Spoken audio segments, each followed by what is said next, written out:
하나님 말씀은 신약성경 갈라디아서 2장 제20절 말씀을 제가 읽어드리겠습니다. 내가 그리스도와 함께 십자가에 못 박혔나니 그런즉 이제는 내가 사는 것이 아니요 오직 내 안에 그리스도께서 사시는 것이라. 이제 내가 육체 가운데 사는 것은 나를 사랑하사 나를 위하여 자기 자신을 버리신 하나님의 아들을 믿는 믿음 안에서 사는 것이라. 아멘. 우리 함께 옆에 계신 분 함께 인사 나누시겠습니다. 이제로 오신 당신은 이 세상을 가장 아름다운 분이십니다. 예, 감사합니다. 사순피 석잔 주세요. 사순피. 길을 의심했죠. 카페에서 사순피를 파냐? 알고 보니까 사장님이 숨겨놓은 커피의 줄임말이 사순피입니다. 사장님이 숨길만 하구나. 요한일서 1장 7절 말씀 보시면은 그 아들 예수의 피가 우리를 모든 죄에서 깨끗하게 하실 것이요 라고 말씀하셨습니다. 우리에게는 하순피가 있단 말이에요. 하나님이 숨겨놓은 예수의 피. 그렇죠? 모든 죄에서 깨끗하게 하시는 보혈. 우리의 원죄를 비롯해서 우리의 자범죄, 우리 안에 있는 고의조지는 고법죄, 의지적으로 또 우리가 부지 중에 알지 못하는 가운데 짓는 죄들은 아무튼 간에 모든 죄, 우리 주의 보혈의 능력으로 우리는 살아가셔야 할 줄로 믿습니다. 사순피보다도 100배, 1000배 더 진한 우리 하순피의 한 잔을 여러분 다 모두가 오늘 특히 이 성찬의 식을 통해서 다시 한번 테이크아웃 해보시길 바랍니다. 기도하십시다. 하나님 은혜를 감사합니다. 나의 억만죄악 도저히 설 수 없는 우리 원죄와 자범죄로 인한 모든 죄악된 것을 우리 주님 십자가에 못 박혀 피 흘려 주심으로 그 아들의 피로 우리를 깨끗하게 하신 줄로 믿습니다. 하나님 오늘도 우리가 죄 사함 받는 그 은혜를 힘입고 믿음으로 이곳에 나와서 거룩하고 복된 주일을 성수하며 특별히 우리가 예배케 하시니 감사합니다. 이 시간 주의 말씀을 우리가 또 상고할 때에 은혜를 입혀 주시옵소서. 주의 성령으로 충만케 하시고 우리 온 믿음의 식구들 한 분 한 분 주의 성령으로 다듬으시고 기름 부으시고 역사하셔서 말씀 우리 안에 생명의 말씀 되게 하시고 능력의 말씀 되도록 역사하여 주시옵소서. 감사하고 우리 구 예수 이름으로 간절히 기도하옵나이다. 아멘. 이 갈라디아서 2장 20절 말씀이 얼마나 귀한 말씀인지 여러분 잘 아실 것입니다. 어디에서나 이 매너리즘이 찾아오는데요. 이 매너리즘이 찾아오게 되면은 어제든 오늘이든 그게 비슷비슷합니다. 그게 같아요.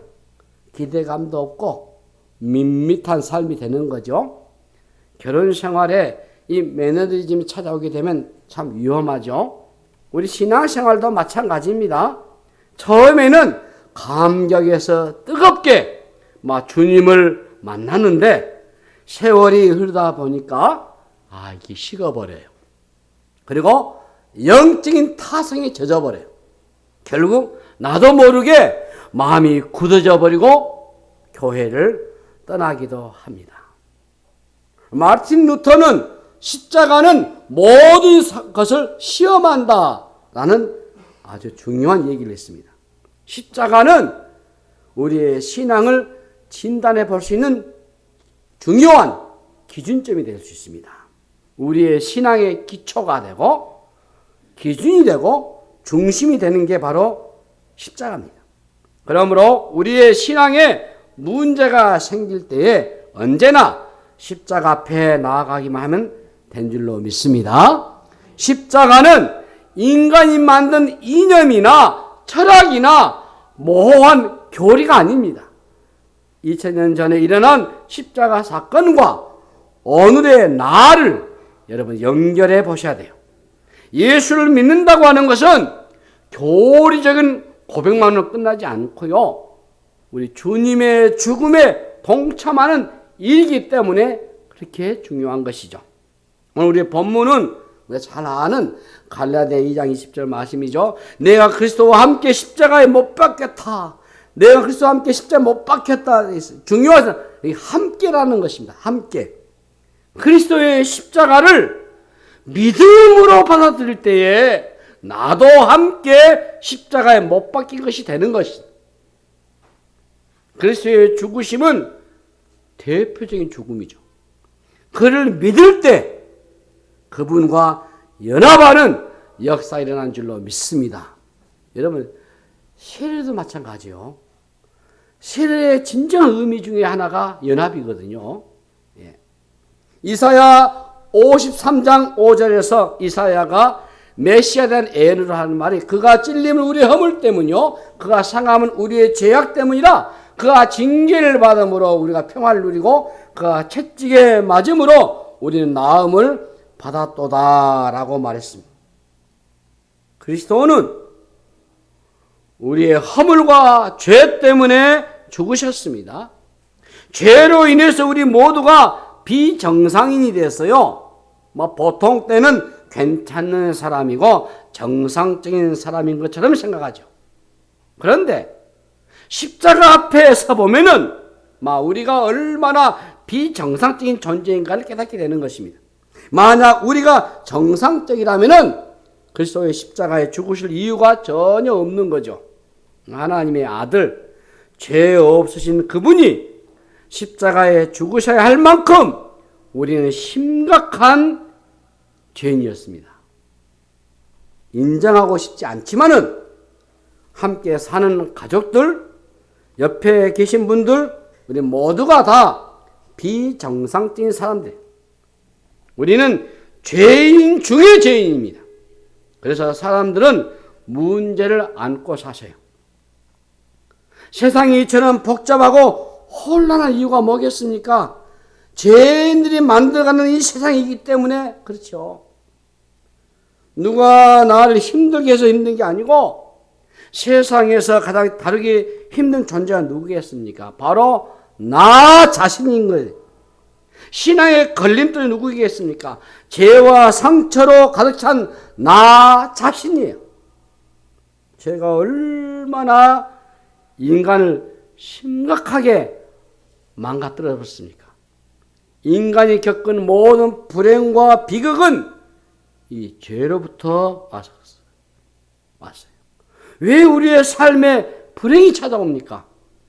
왜 내가 원하는 삶을 살지 못하고 전혀 다른 삶이 펼쳐지겠습니까?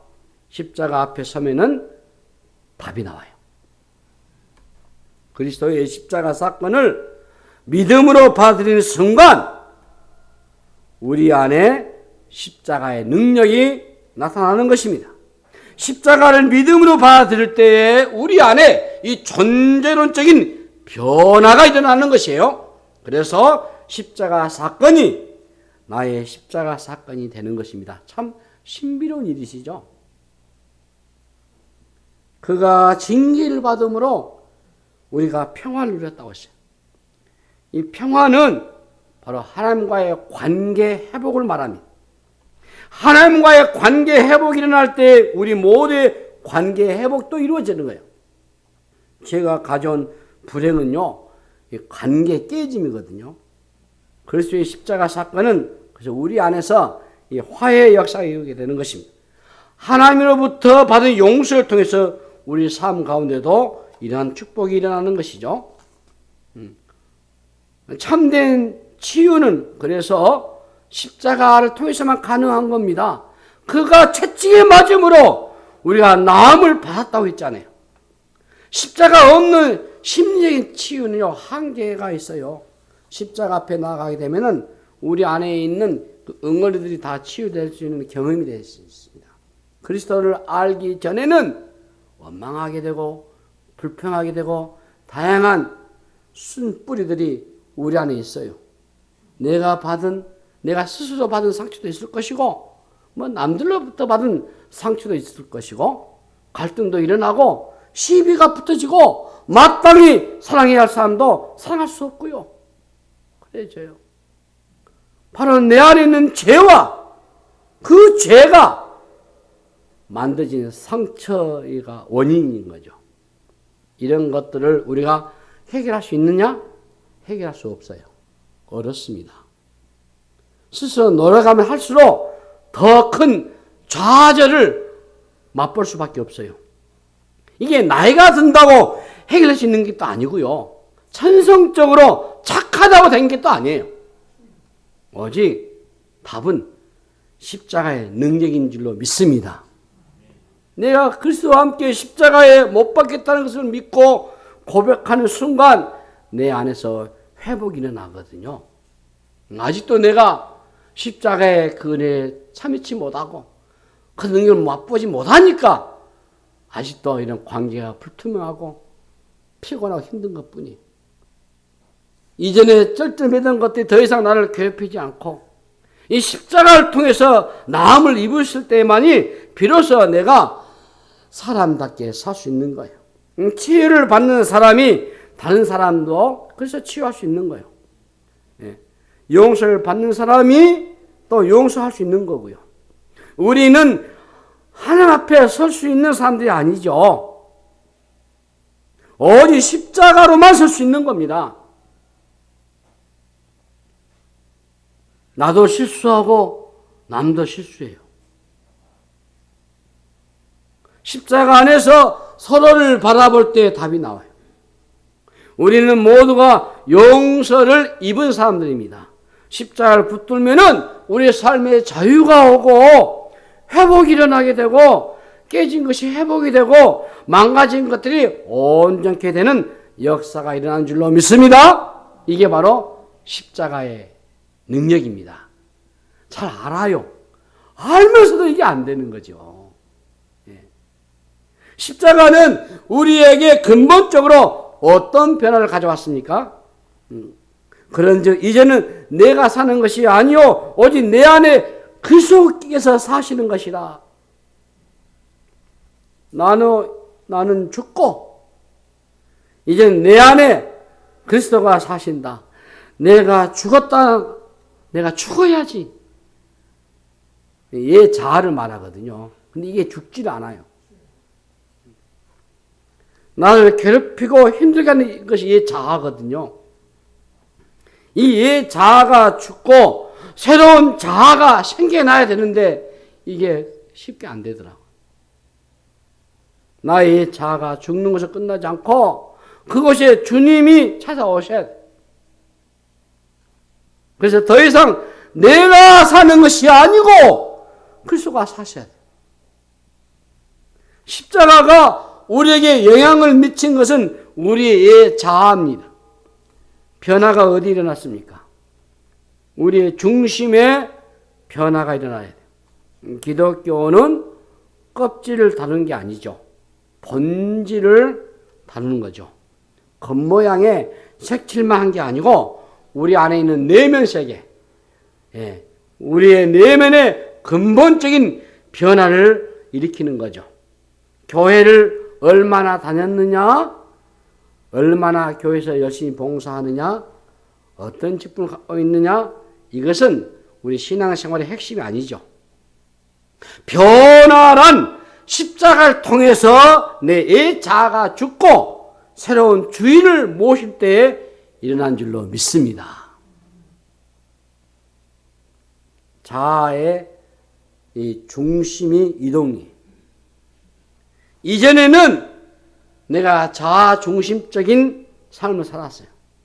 죄성으로 뒤덮인 나의 자아가 주인이 돼가지고 산 거죠. 이제는 매 순간 나의 자아를 죽었다라고 반복적으로 이걸 선포해야 돼요. 무슨 일을 할 때마다 중요한 결정을 할 때마다 우리의 입에서 고백되어야 하는 게 바로 저는 오늘 우리의 본문의 말씀이다라고 얘기해집니다. 최근에 이 본문을 이미 다 알고 암송한 말씀이지만 다시 이 말씀을 반복합니다. 갈라디아서 2장 20절 말씀과 그리고 요한복음 오늘 이제 오후 설교할 겁니다. 요한복음 11장 이제 1절부터 16절 오늘 낮 예배 때 하고 오후 예배 때 하고 다음 주에 그 이어서 17절부터 쭉 할 겁니다. 그래서 요한복음 이 11장 내용을 오늘 주일 오후하고 다음 주일 오후 해서 연속적으로 해서 왜냐하면 그 다음 주가 부활절이잖아요. 그런데 아주 기가 막힌 답변이 그 요한복음 11장 후반절 나오거든요. 그것은 다른 게 아니고 예수님께서 말씀하시기를 나는 부활이요 생명이니 날 믿는 자는 죽어도 살겠고 그 말은 지금 죽은 나사로가 한 말이에요. 사실은 이 요한복음 11장이 지금 나사로 집에 방문했거든요. 주님이 이미 죽은 나사로 네가 부활하면 그걸 믿는다면 너 부활한다. 무릇 살아서 믿는 자는 영원 죽지 아니하리. 이것을 네가 믿느냐? 이건 살아있는 마르다에게 한 말이에요. 그 누이에게. 영원 죽지 아니하리. 이것을 영식을 약속한 거예요. 그러니까 마르다가 뭐랍니까? 그러하여다. 주는 그리스도시요. 주는 그리스도시요. 그러면서 예수님을 고백해요. 그래서 주일 오후 시간에 오늘은 요한복음 11장 1절 16절까지 설교하고 다음 주일 오후에는 17절부터 이어서 해서 두 번에서 여기 부활에 대해서 설교하려고 합니다. 제가 요즘에 이 갈라디아 2장 20절 말씀을 계속 묵상하면서 그래 내가 지금까지 십자가를 내가 붙든다고 했는데 예수를 믿는다고 했는데 나의 십자가가 어디 있는가? 내가 정말로 십자가의 주님을 믿고 고백하는가? 정말 나에게 부활의 소망이 있는가? 우리 한국 교회 성도님들은 열심히 바로 특심입니다. 아주 열심히 해요. 세계에서 찾아볼 수 없는 열심을 갖는 게 한국 교회 성도들입니다. 그런데 어때요? 혈기 잘 내죠? 잘 싸우시죠? 겉으로는 열심인데 자기 열심인 거예요. 그러면 결국 어때요? 수염에 들고 불만에 빠져요.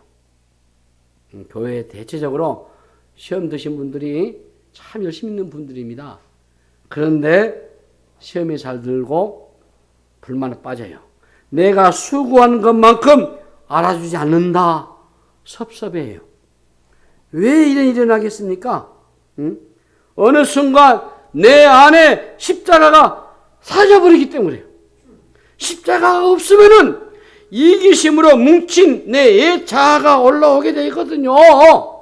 십자가가 희미해지면은 이 복음의 감격과 복음이 주는 은혜에서 멀어져 버려요. 육신적인 자아는 자기를 드러내게 되고 인정받기를 원하죠.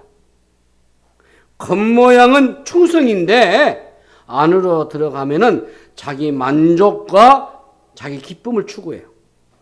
나의 옛 자아가 십자가를 통과하지 않으면은 반드시 걸려 넘어지게 돼 있어요.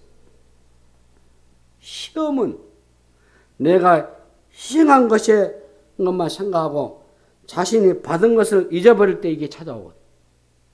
내가 받은 것은 너무나 당연하게 여기고 자신이 한 것들에만 초점을 맞추게 되면은 시험에 들게 돼 있어요. 구원의 은혜가 얼마나 큰 것입니까, 여러분? 예. 십자가의 은혜가 얼마나 놀랐습니까? 근데 이게 시간이 흐르면 희미해져 버리고 잊어버린다고. 예. 신앙생활은 마무리를 잘 하셔야 될 것 같다. 제 말 그렇습니다. 예. 사실 우리의 과거를 한 번씩 생각해 보세요. 소망이 없던 인생 아닙니까? 그런 나를 주님께서 불러주셨잖아요. 우리가 다시 십자가 앞에 서셔야 돼요. 예. 어렵고 힘든 교회는요, 분쟁하고 싸우고 지지고 볶는 그런 교회들 보면요, 다 자기들 자아가 펄펄 살아 넘치기 때문에. 자아가 살아있는 사람들과 한 집에 살아보기 어려워요. 예? 어떻게 보면 총성이 없는 전쟁터와 같아요. 우리는 십자가 안에서 우리의 자아가 죽는 경험을 매일 하셔야 돼요. 예? 어떤 분은 부흥회 할 때마다 자아가 죽는데 3일만 다시 살아보더라. 예수님처럼. 그러면 안 되죠. 우리는 단 한 번의 순교가 아니고 매일 순교를 해보셔야 돼요. 한 번의 영웅적인 순교보다는 매일 순교해보는 것이 더 어렵어요. 나의 자아가 죽었는지 안 죽었는지 알아보시면 간단해요. 누가 나를 무시할 때 내가 어떻게 반응하는가? 인 것입니다. 자아가 십자가에서 처리되는 사람은 누가 나를 비난하거나 혹은 칭찬하는 것에 별 반응을 보이지 않아도 여러분 생각해 보세요. 죽은 사람은 말이 없어요. 잘 참고 있다가도 지렁이라도 밟으면 꿈틀거린다 화내지 않아요? 아니죠. 죽은 지렁이가 꿈틀거리겠습니까? 누가 이기는 사람입니까? 져주는 사람이 이기는 거죠. 져주는 것이 능력이라는 것이죠. 아무나 져줄 수도 없어요. 능력이 있어야 져줄 수 있는 거지. 어떤 능력입니까? 바로 십자가의 능력인 것입니다. 진짜 이기는 길은 주님께서 우리 위해서 죽으셨던 십자가 안에 답이 있어요. 열심히 하고 또 아무도 알아주지 않았을 때 조용히 묻힐 줄 아는 게 바로 십자가의 길이에요. 자기가 원하는 대로 살고자 하는 욕망을 죽이셔야 돼요. 주님의 일은 사실 내가 하는 게 아니잖아요. 하나님이 하시는 것이잖아요. 내가 살면 하나님 일은 망치게 돼 있어요. 내가 죽어버려야 하나님의 일을 할 수 있거든요. 가짜로 죽으면 안 돼요. 진짜 죽어버리셔야 돼요. 죽은 척 하면 안 돼요. 대개는 죽었다가 하는데 이게 죽은 게 아니고 기절인 것 같아요. 예. 진짜 죽으면은 하나님이 살려내실 겁니다. 그래서 부활을 그가 경험할 거예요. 우리는 십자가의 높이 매달리신 주님을 늘 바라보셔야 돼요. 가장 강한 분이 연약해질 때에 연약해진 그리스도의 모습을 놓치면 안 되는 거예요. 기독교는 강자의 모습이 아닙니다, 여러분. 십자가의 방식이 아닌 것으로 일하게 되면 결국 하나님과 대적이 되게 돼 있어요.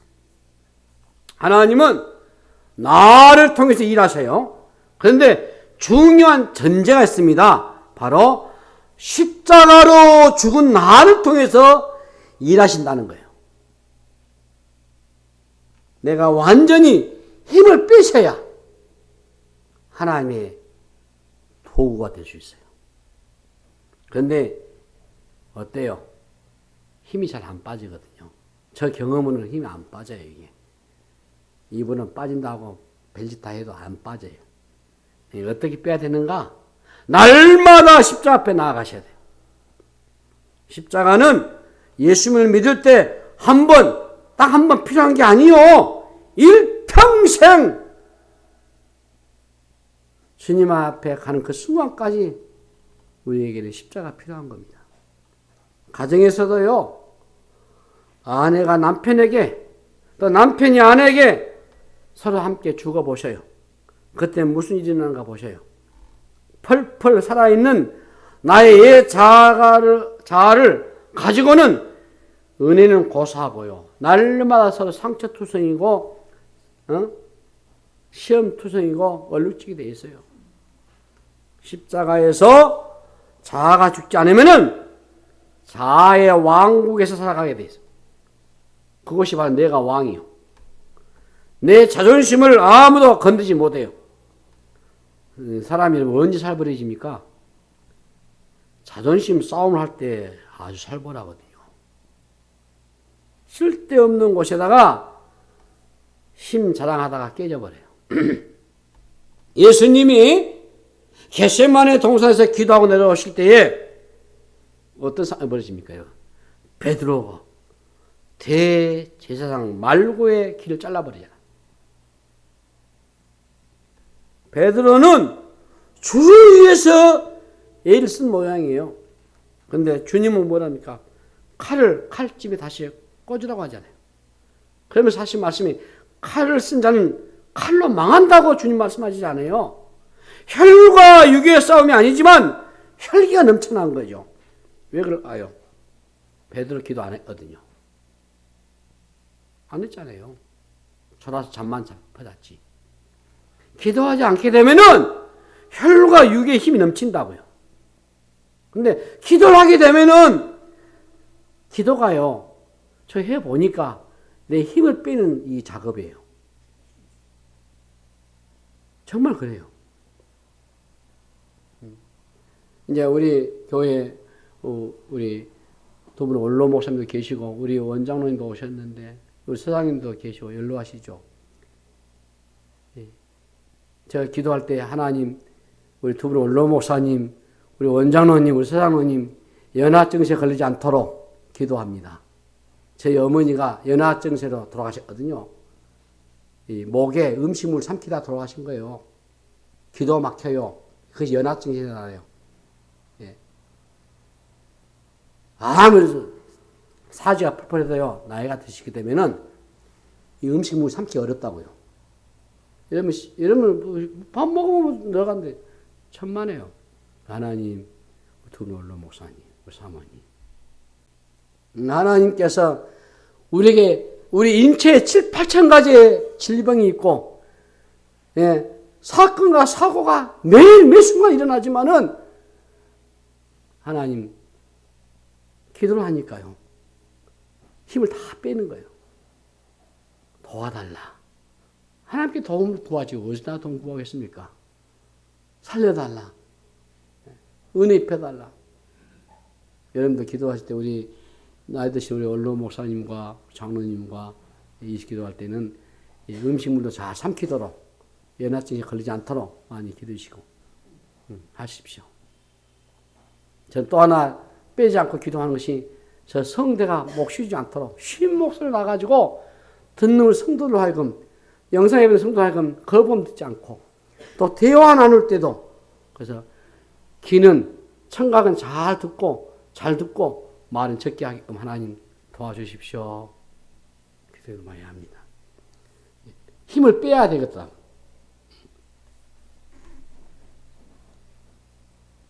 예수님은 겟세마네 동산에서 기도로서 밤을 지새웠었어요.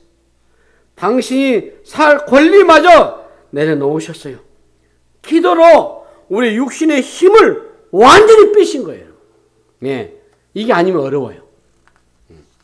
그런데 베드로는 어떻습니까? 육신의 힘을 가지고 용을 쓰고 있잖아요. 결국 십자가에 걸림돌이 되고 말았잖아요. 우리는 주님의 일을 할 때마다 머리에 띠를 띠고 투쟁하는 모습으로 해서는 안 됩니다, 여러분. 하나님 일은 그렇게 한 게 아니에요. 반대입니다. 우리는 늘 죽어지는 모습으로 나아가셔야 돼요. 십자가를 통과하지 않으면은 죽을 때까지도 쓸데없는 곳에 힘을 낭비하다가 삶을 마쳐요. 자아가 죽지 않으면은 우리 대부분의 싸움은 자존심 싸움이에요. 왜 날 무시하느냐? 왜 날 이렇게 취급하느냐? 거기에는 그리스도의 십자가가 없습니다. 여러분, 사람과 싸우지 마세요. 싸움을 걸어오면 피하는 것이 좋아요. 무엇을 하든지 간에 십자가를 드러내셔야 돼요. 내가 죽어야 십자가 드러난다는 것을 잊지 마시기 바랍니다. 봉사를 얼마나 할 수 있어요, 여러분? 그 다음에 그리스도만 드러나야 하는 것입니다. 최상의 사역은 내가 죽는 게요. 잘 죽는 게 잘 사는 길입니다, 여러분. 내가 살면 그리스도가 계속 죽으셔야 되거든요. 내가 죽은 곳에 그리스도가 살아나시거든요.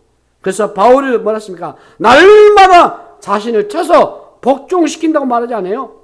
그리스도의 십자가가 우리에게 보여준 또 다른 모습이 무엇입니까? 이제 내가 육체 가운데 사는 것은 나를 사랑하사 나를 위하여 자기 자신을 버리신 하나님의 아들을 믿는 믿음 안에서 사는 것이라고 말하고 있어요. 우리의 믿음의 대상이 누굽니까? 나를 위해서 자기 자신을 버리신 하나님의 아들이시지 않습니까? 자기 자신을 버리시면 최고의 희생이죠. 기독교는 그러므로 희생의 원리에 세워진 것이거든요. 이 십자가의 희생을 모르면 기독교의 본질을 이해할 수가 없습니다, 여러분. 아들의 희생이 우리를 살리셨어요. 십자가는 값비싼 희생입니다. 그래서 십자가를 깊이 이해한 사람은 희생이 무엇인가를 아는 거죠. 하나님이 당신의 아들을 아끼지 아니하시고 우리에게 내어주셔서 십자가에 죽가신 사건, 이것은 말이 아닌 몸을 들이신 사건이에요. 우리는 산상수훈과 같이 주옥 같은 메시지를 들으면 감동을 받잖아요. 그러나 우리를 무릎 꿇게 하는 것은 당신의 몸을 버리신 바로 이 십자가 사건인 것입니다. 십자가 희생이 우리의 삶을 흔들어 놓는 것입니다. 이것은 다른 종교 어디서도 볼 수 없는 유일한 모습이에요. 주님은 우리에게 무슨 고상한 도를 따르라고 한 게 아니요. 그렇죠? 십자가를 지고 나를 따르라고 말씀하신 것이지. 그래서 바울이 로마서 12장 1절에 그러므로 형제들아 내가 하나님의 모든 자비하심 너희를 구원하느니 너희 몸을 하나님이 기뻐하시는 거룩한 산 제물로 드리라. 이는 너희가 드릴 영적 예배니라 라고 말하고 있어요. 십자가의 삶은 철저히 이타적인 삶으로 인도되는 것입니다. 세상에서 우리가 확인하는 삶이 어떤 것입니까? 모두가 자기 자신을 위해서 살죠. 가만히 보면 타인을 위해 살 때도 결국 나의 만족과 기쁨이 없으면 하지 않습니다. 세상이 얼마나 살벌하겠습니까? 세상은 획득의 논리를 가지고 악착같이 투쟁을 해서 빼앗기 게임을 한 거예요. 자기가 살려고 희생 제물을 찾는 세상입니다. 그러나 십자가의 삶은 반대입니다. 우리 자신을 기꺼이 내어놓은 삶, 나의 이익보다는 손해를 보는 쪽을 따르는 삶이요. 희생의 삶은 자아가 죽어야 가능한 거죠. 자기 중심적인 삶을 사는 사람은 희생을 할 수가 없습니다. 십자가는 이기적인 삶에서 이타적인 삶으로 바뀌게 만들어요. 가정에서도 이 희생의 원리를 적용하셔야 돼요.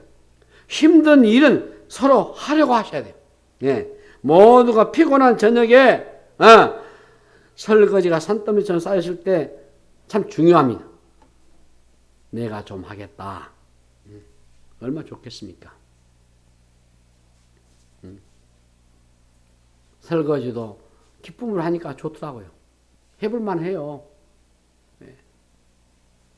그리고 나가면서 쓰레기도 가져가서 놓고 가기도 하고, 또 집에 청소도 얼마나 도울 수도 있고, 좀 더 어려운 일은 내가 먼저 해보는 거. 그것은 비단 가정뿐만 아니라 직장에서도 마찬가지고, 먼저 섬기는 자로서 있으셔야 돼요. 남들이 꺼리는 것을 주저하지 않고 해보는 것. 거기에 십자가가 나타나거든요. 그리스도는 우리를 위해서 몸을 던지셨잖아요. 사람들이 요령하고 머리로 할 때 몸을 던져보셔요. 십자가는 몸으로 하는 겁니다. 요한일서 3장 16절을 보시면은 그가 우리를 위하여 목숨을 버리셨으니 우리가 이로써 사랑을 알고 우리도 형제들을 위하여 목숨을 버리는 것이 마땅하니라고 했어요. 사랑은 말이 아니고 희생입니다. 누가 희생합니까? 사랑하는 사람이죠. 왜 우리가 부모의 사랑에 무릎 꿇습니까? 부모가 말로만 뗀 게 아니고 자신의 온 생애를 온 몸으로 던져냈기 때문이잖아요. 사랑한다고 얘기하면서도 몸을 던지지 않는다면은 그건 가짜 사랑이죠. 십자가는 말이 아니고 몸입니다. 몸. 가정 안에서 여러분의 십자가 바로 세워지게 되면은 가정은 바로 회복이 될 수 있어요. 왜 불행이 오겠습니까? 십자가의 반대 방향으로 살기 때문에. 희생은 손해보는 삶이 아니에요. 십자가 안에 놀라운 해답이 있어요. 오늘날 사람들은 행복을 추구합니다. 그런데 왜 더 불행한 삶을 삽니까? 자기만의 행복을 추구하기 때문에 그래요. 십자가는 여러분 낡은 교리가 아닙니다. 지금도 생생하게 살아있는 역사하는 삶의 원리요. 그렇기 때문에 십자가에서 멀어지면 우리의 삶이 불행해지고 피폐해지는 것입니다. 십자가의 복음을 경험한 사람은 이 희생의 비밀을 알 수 있거든요. 복음의 능력이 우리의 삶을 사로잡게 되면 희생을 희생이라고 여기지 않습니다. 한 선교사 한 분 소개하고 말씀 마무리하겠습니다.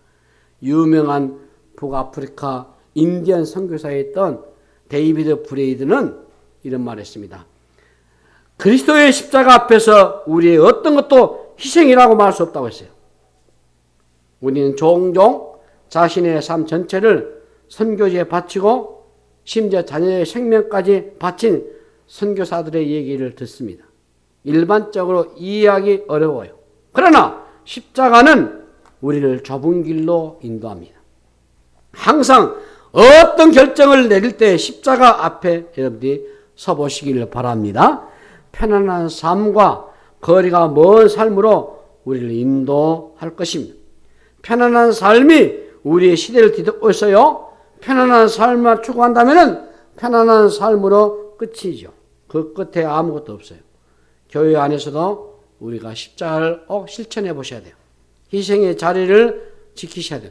결코 편안한 자리가 아니죠. 부담스럽고 이 자리가 힘든 자리입니다. 그러나 그곳이 십자가를 따르는 삶이요. 편안한 자리는 내가 가지 않아도 할 사람이 많아요. 희생의 자리로 여러분 그러므로 가기를 바랍니다. 희생하고 난 다음도 십자가를 붙드셔야 돼요. 행동은 많이 하고 말은 적게 하는 거, 희생은 많이 하고 주장을 적게 하는 신자들이 많은 거, 그런 교회가 저는 참 좋은 교회, 평안한 교회라고 봅니다. 그동안 우리는 말을 많이 했어요. 그리고 말을 너무도 잘하고요. 우리 한국 교회가 저는 그렇다고 봐요. 말 안 해도 기독교 뭐지 다 잘하고 있어요. 그런데 이런 꼴이 되고 말았어요. 말이 아닌 몸으로 기독교가 무엇인지 알려주셔야 돼요. 처음 한국 교회에 그렇게 했어요. 지금 한국 교회는 그렇지 않습니다. 그러니 다른 사람들이 기독교를 개독교로 보지. 그렇지 않습니까? 주님이 피값 세우신 이 교회는 희생과 섬김으로 세우기 위해서 주어진 거죠. 좋은 교회가 되시려면 오래된 신자들은 더 직분자들은 꾸준히 현장으로 가셔야 돼요. 그리고 새로운 이제 막 신입한 신자들이 무엇인가 하려고 할 때는 기꺼이 자리를 내주셔야 돼요.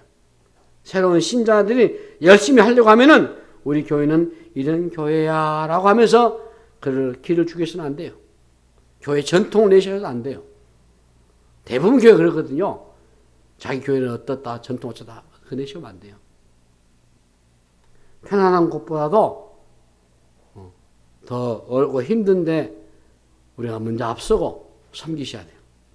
십자가 정신 살아있는 교회가, 신앙이 바로 바른 교회고 바른 신앙이에요. 이제 말씀했습니다.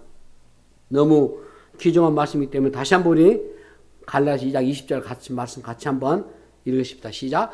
내가 그리스도와 함께 십자가에 못 박혔나니 그런즉 이제는 내가 사는 것이 아니요 오직 내 안에 그리스도께서 사시는 것이다. 이제 내가 육체 가운데 사는 것은 나를 사랑하사 나를 위하여 자기 자신을 버리신 하나님의 아들을 믿는 믿음 안에서 사는 것이라. 아멘. 여러분 일평생 다 십자가를 이해하기 어렵습니다. 그러나 여러분들이 십자가 앞에 설 때마다 밀려오는 놀라운 은혜가 있을 것입니다. 십자가 앞에서 우리의 신앙을 다시 새롭게 회복하는 시간이 되시기를 바랍니다. 십자가는 우리를 놀라운 삶으로 인도해 주실 것입니다. 내 안에 옛사람이 완전히 죽고 주님이 사시는 그런 축복이 여러분 안에 날마다 있기를 주님의 이름으로 축복합니다. 하나님 아버지 은혜를 감사합니다. 다시 십자가 앞에 섰습니다. 주여 우리를 도우소서, 우리와 함께 하소서. 십자가의 신앙으로, 십자가의 정신으로, 십자가의 믿음으로 나아가는 저들 되게 하여 주시옵소서. 감사하고 우리 구주 예수 그리스도로 간절히 기도하옵나이다. 아멘.